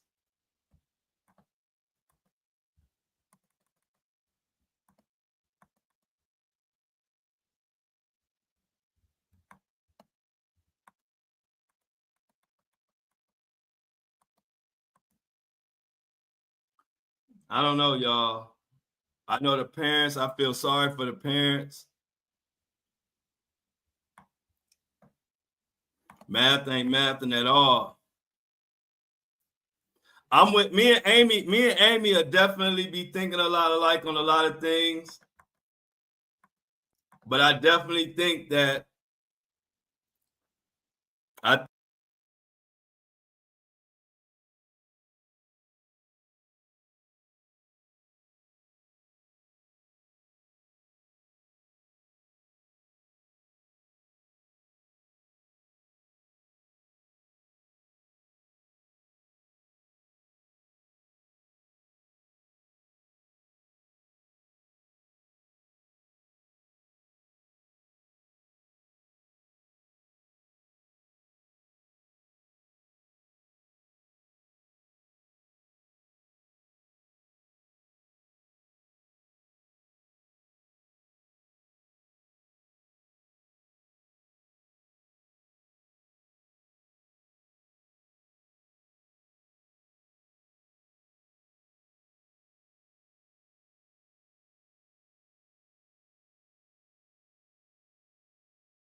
they kicked me out.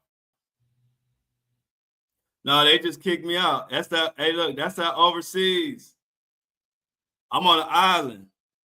I'm sorry, y'all. Them tropical islands, they just don't have the same Wi-Fi.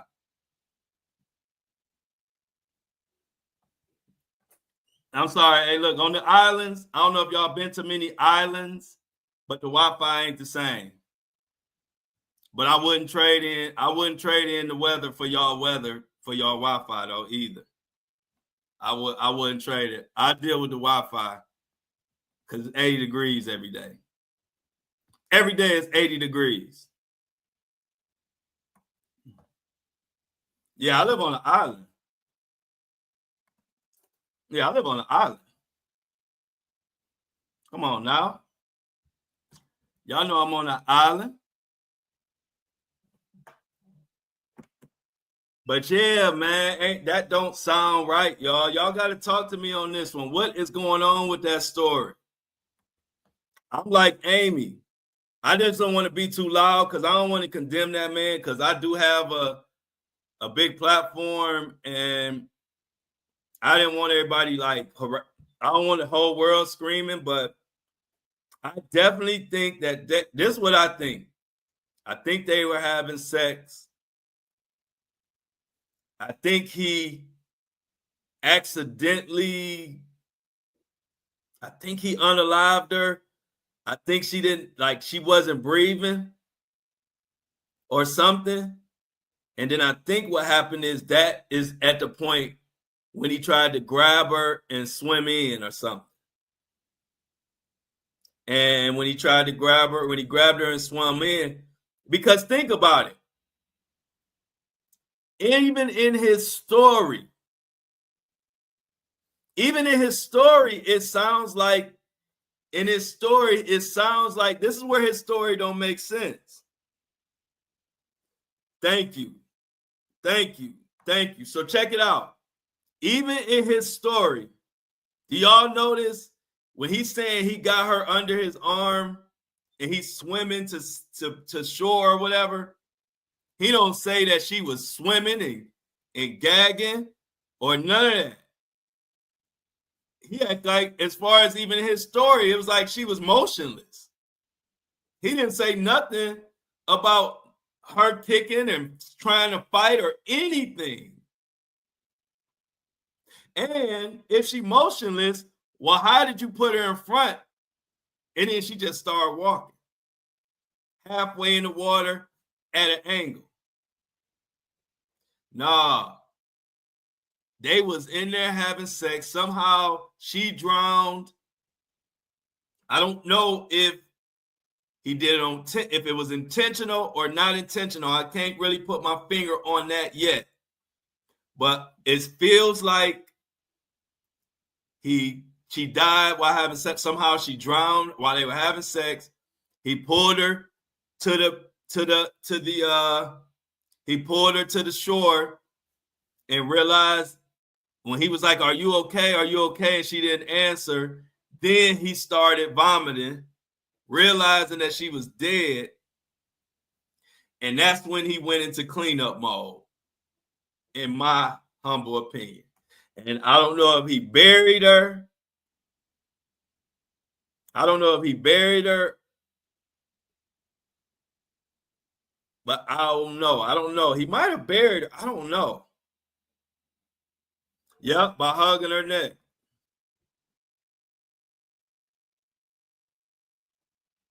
Exactly. That is definitely, y'all. That's exactly what I'm thinking happened. I'm thinking that because his story, that's why he told that story last, because he really didn't want to say any of it. But then he thought about, I guess, well, if it's witnesses, if it's this or that, he want to say that certain things that happened.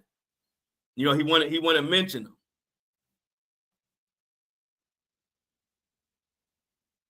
Hold on one second, y'all.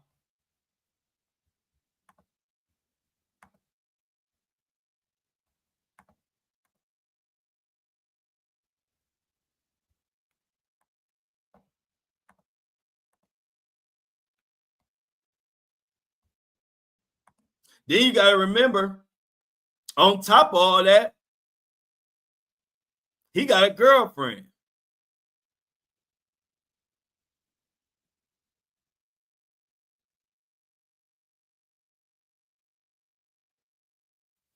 Yeah. I'm thinking it's something like that. I'm thinking because that story he told, there are some facts in that story. And when he said he was trying to make sure she could breathe, He was holding her above the water, trying to take her to safety, but she was already dead. She was already dead. That's why when he said, "Are you okay?" That's why she didn't answer. Then he started vomiting.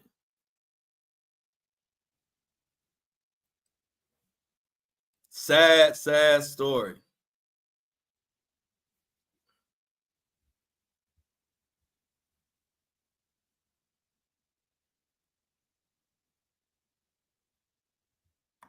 Yep, me. I agree. Yeah, I think we own something, guys. I think it's something like that happened.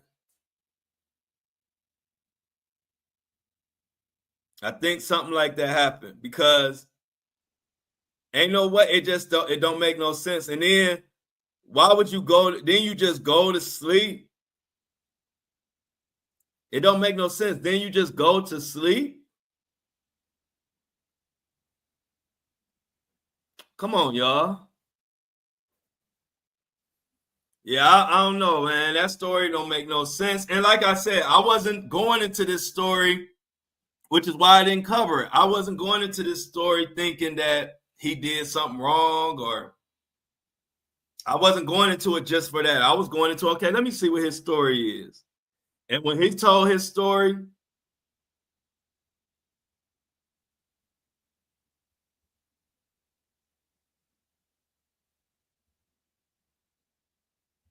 so what you saying? Let's see what Lauren said. Lauren said, all truth comes to light, though not too far where I live. When the incident occurred, they found Chelsea Brooks' Halloween costume around the corner from my house.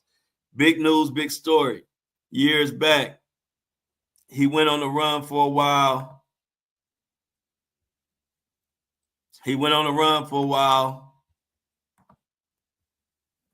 But it came out that they got down. He strangled her, panicked, hid her body by factory. Workers found her months later.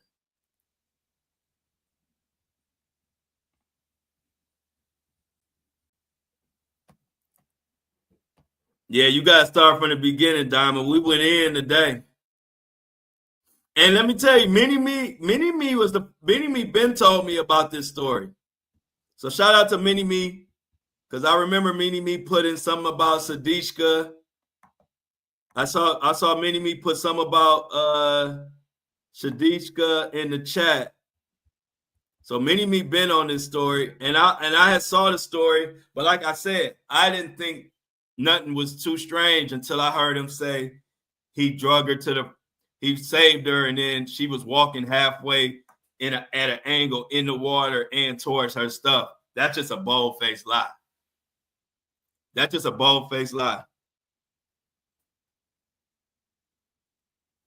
Oh, it's hard. Well, Sudiksha, Diamond, we just talking about Sudiksha Konanki, the woman, the 20-year-old that's missing in Punta Cana in the DR, and how the guy Joshua, the last person she was seen with, or the last person that we know of that saw her, his story ain't adding up, and we ain't buying it.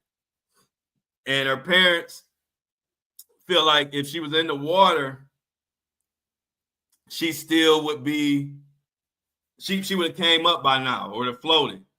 So they feel like she was kidnapped. But if she wasn't kidnapped, she could have been buried. I don't know. But his story don't make no sense. I know that.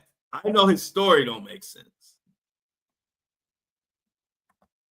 There you go. Amy said, girl went on a trip to DR. Old dude is with her, shows up alone on camera. Sounds a lot like Natalie Holloway. Yep.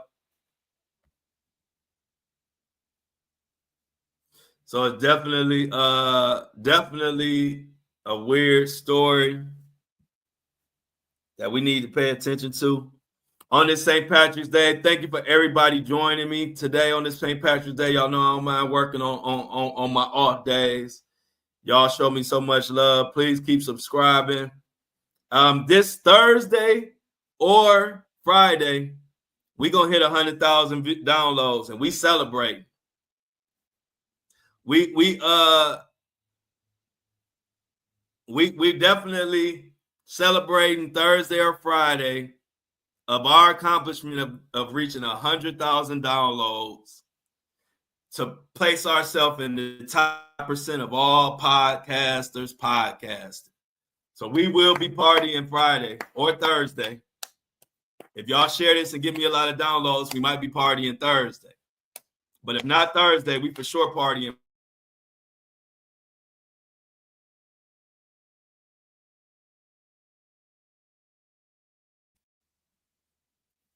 Look. I love my one thing about our community. We don't believe the bullshit. And I like what Kingdom Fit said. Kingdom said, him going to sleep is trying to account for the time. That's his cleanup time. I like it. And I like it. That's exactly what it is, Kingdom. That's his cleanup time. I'm going to get to your updates in a second, Mini-Me. Go ahead and keep putting them in there. I'm going to read them. I'm going to go straight down the line in a second. So go ahead and keep dropping updates in the chat, Mini-Me. I'm going to read them all back to back to back. But yeah, that was his cleanup time. He ain't went to no damn sleep. Hey, look, one thing about it, I don't care if you drunk. I don't care how drunk you are. If you save your life and another person's life, you sober now. You done sobered up. You not drunk no more, my nigga. You not drunk no more. You just not drunk no more. I'm sorry.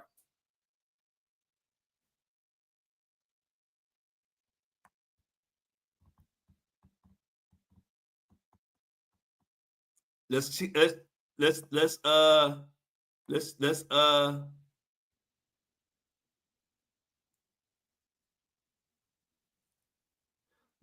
the I'm checking for the ticker, the Mini-Me ticker. Hold on. Where Mini-Me? Okay. So let's go quick through the updates. Live from Mini-Me. We got Gene Hackman left $80 million to his wife, but since she died days before him, the money will go to charity instead of his 3 children. I saw that. I'm like, damn, that's crazy. I saw this news too. According to Mini-Me, allegedly the truck driver involved in Angie Stone's accident abruptly quits his job and goes missing, according to a former colleague. I saw that too. That Angie Stone situation is getting big, is getting crazy and crazier by the day. Bitcoin millionaire and Mighty Duck star Brock Pierce offers Wendy a mansion to stay in and have medical care. That's so sweet. And we don't like it. Yeah, so we got to figure out what the hell happened. Yeah, I thought y'all see Tiger Woods dating. Oh, shoot, let's see where we at. Okay.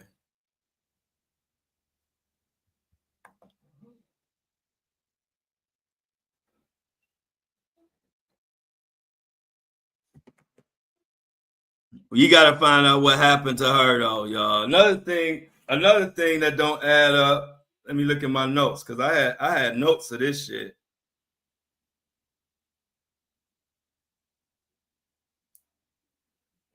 There's no way after drowning anybody is staying in that water.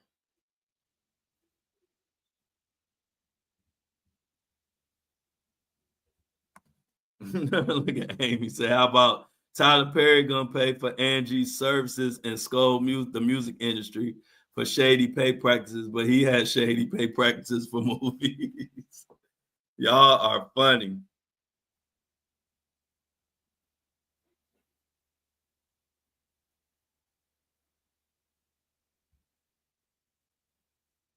No witnesses.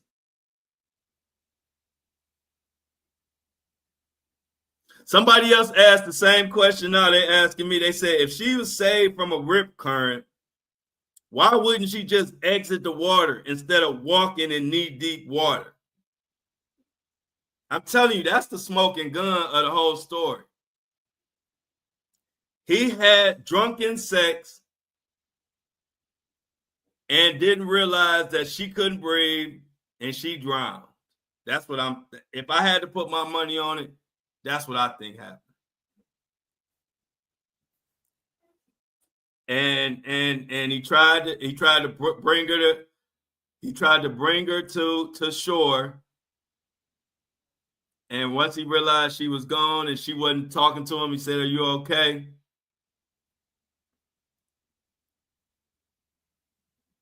That was it.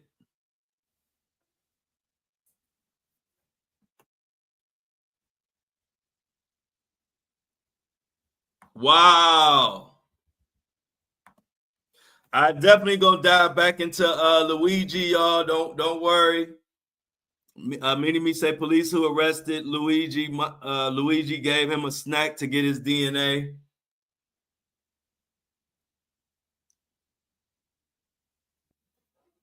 Look at Diamond said Tyler is the last one that should be talking about shady practices. Tyler is a wrangler for Oprah trying to save the prince and all the other mess. Yeah, it's a lot going on, ain't it, y'all? Let's see if we got. No, they ain't ready yet.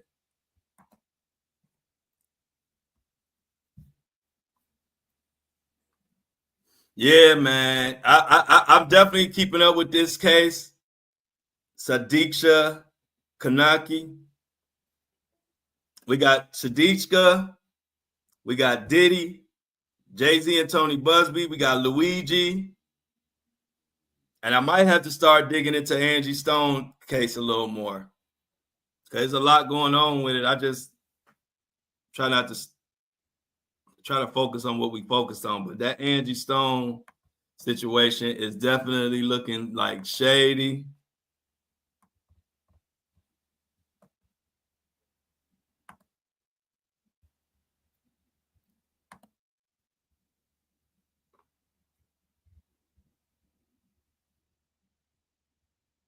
Yeah, he's definitely.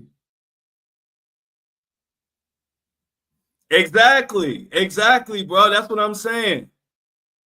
If somebody saved you, you're not going to just casually be walking at an angle down to where your stuff is. You're going to get straight out of the water. Can't nobody convince me of anything different. Excuse me.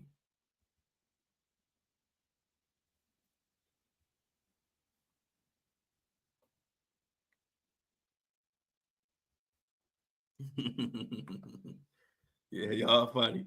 But what a show to open up our week, y'all. We start this week with a bang. We starting this week with a bang, y'all. We came out the gate with some heat on a Monday. No, they didn't find her yet. I'm gonna be watching today to see what they come up with, but I'm telling you, dude. That story he telling, that ain't the one. That story he telling ain't the one. I'm locked into this one though, y'all. So I'm gonna be on top of it. Whenever we get some new news on it, I'm gonna bring it to y'all. Yeah, you been on it, Amy. Amy been on one. She been waiting since Friday to come in here and be on one. Oh yeah, the DR story is way too suspect. Had he had a normal story, I wouldn't even be covering it. I mean, I might have announced it because she missing, but I wouldn't be digging. But his story makes no sense at all. And I know anybody with common sense knows that story just does not make sense. It sounds like a lie. It sounds like a lie.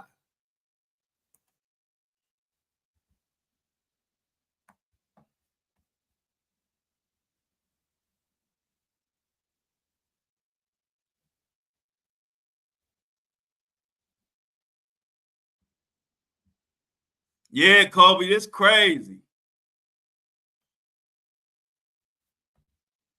This crazy, bro.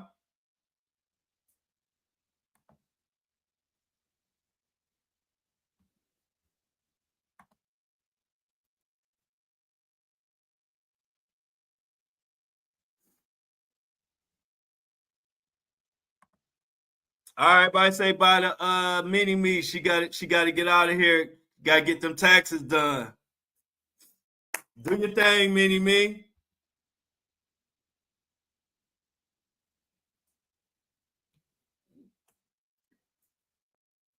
Mona said, I ain't paying that, and I don't like it. I'm with you, Mona. Don't pay that. Jackson Hewitt trying to charge $200. Nah. Let your dad friend do them.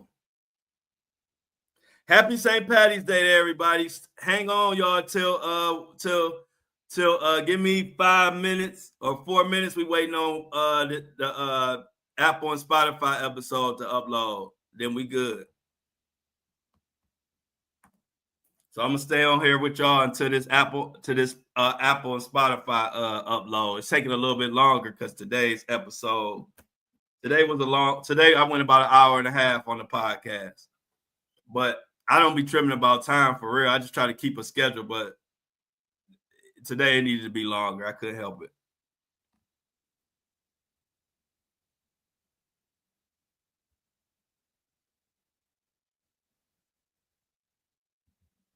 Exactly. Since when a man did something, since when has a man saved somebody's life and ain't told everybody about it? I remember I saved my sister's life when she was a baby. I was 8 years old, and I had just learned the Heimlich maneuver. Our school had just taught us the Heimlich maneuver to help people when they were choking. My sister was, I don't even think she was 1 yet. And she was eating these chickens. She was eating these chicken and got chicken bones or some chicken stuffed in her throat. And she couldn't breathe. When my mom had her, I was right there with my mom. And my mom was patting her on her back and it wouldn't come out. And I don't know what made me tell my mom to give her to me. I'm only 8 years old. My mom gave her to me though. And I made my fist and I put my hand there and I did the Heimlich like up under her stomach. And that chicken came flying out shot out like a bottle rocket.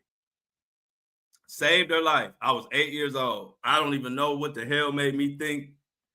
And shout out to my mom for giving her to me too, because one thing about my mom and my dad, they trusted me.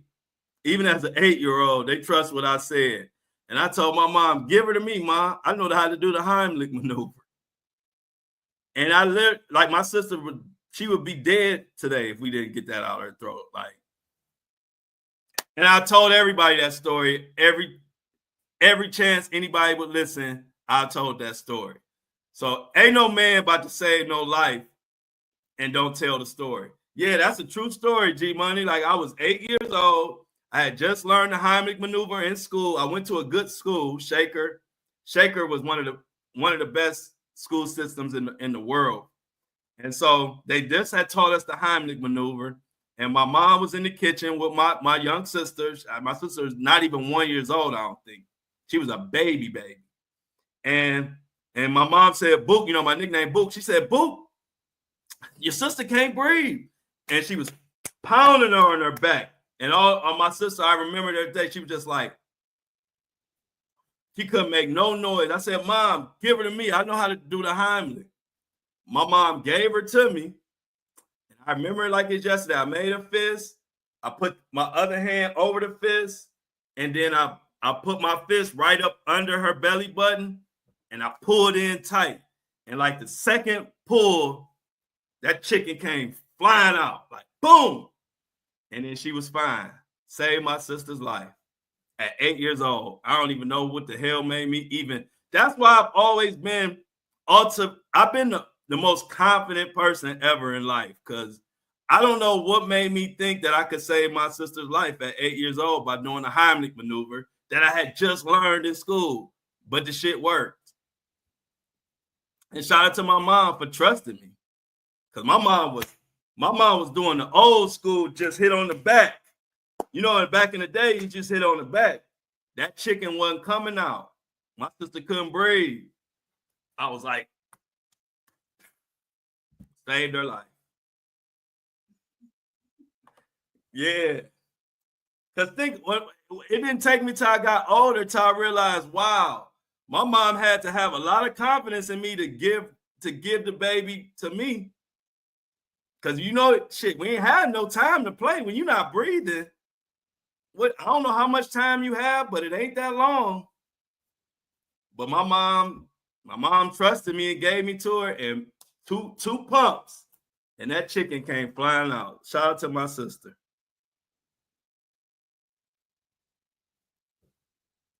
I know, Shauna, they should have had me on the news, but it was so like we just went past it. I think after that we just went back to singing Tupac. We just went back to singing and rapping Tupac again. Damn, Kingdom said he tried resuscitating his grandmother, but she was already gone. Damn. Sorry to hear that, Kingdom, but I like that you jumped in there and tried to save her, though. That's what I would have did. I would have tried to resuscitate her, man. Shit is. I almost think I can do everything. That's my problem sometimes, but I'll be good at a lot of stuff. I'll be getting shit done, though. I'll be getting shit done. Damn, this episode taking forever to download. I ain't even get a toy. I didn't get nothing. My parents expect me to say live. Mouth to mouth. Yeah, my parents expect me to say lies. I ain't getting no special treat for that. I even only told y'all that because I told everybody about that story every day for like probably 10 years straight. And so what I'm saying is, guys, we gonna tell a story. We gonna tell people if we save somebody's life. He saved his life and her life and didn't mention it or didn't make a big deal about it to nobody. Shit, that's something that you're gonna want to tell somebody immediately. That's something you want to tell immediately. Like, after he saved her life, you would think he would be calling his friends or saying something like, man, you don't believe what just happened. He vomits and just goes to sleep and then just wakes up and walks to his room like ain't nothing happened. Not buying it, y'all. Not buying it, y'all. Not buying it at all.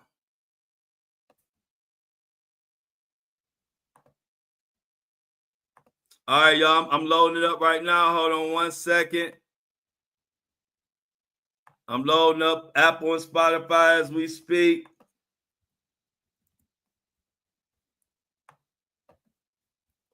As explicit. Boom, boom, boom, boom, boom, boom, boom. Save and update episode. Publish.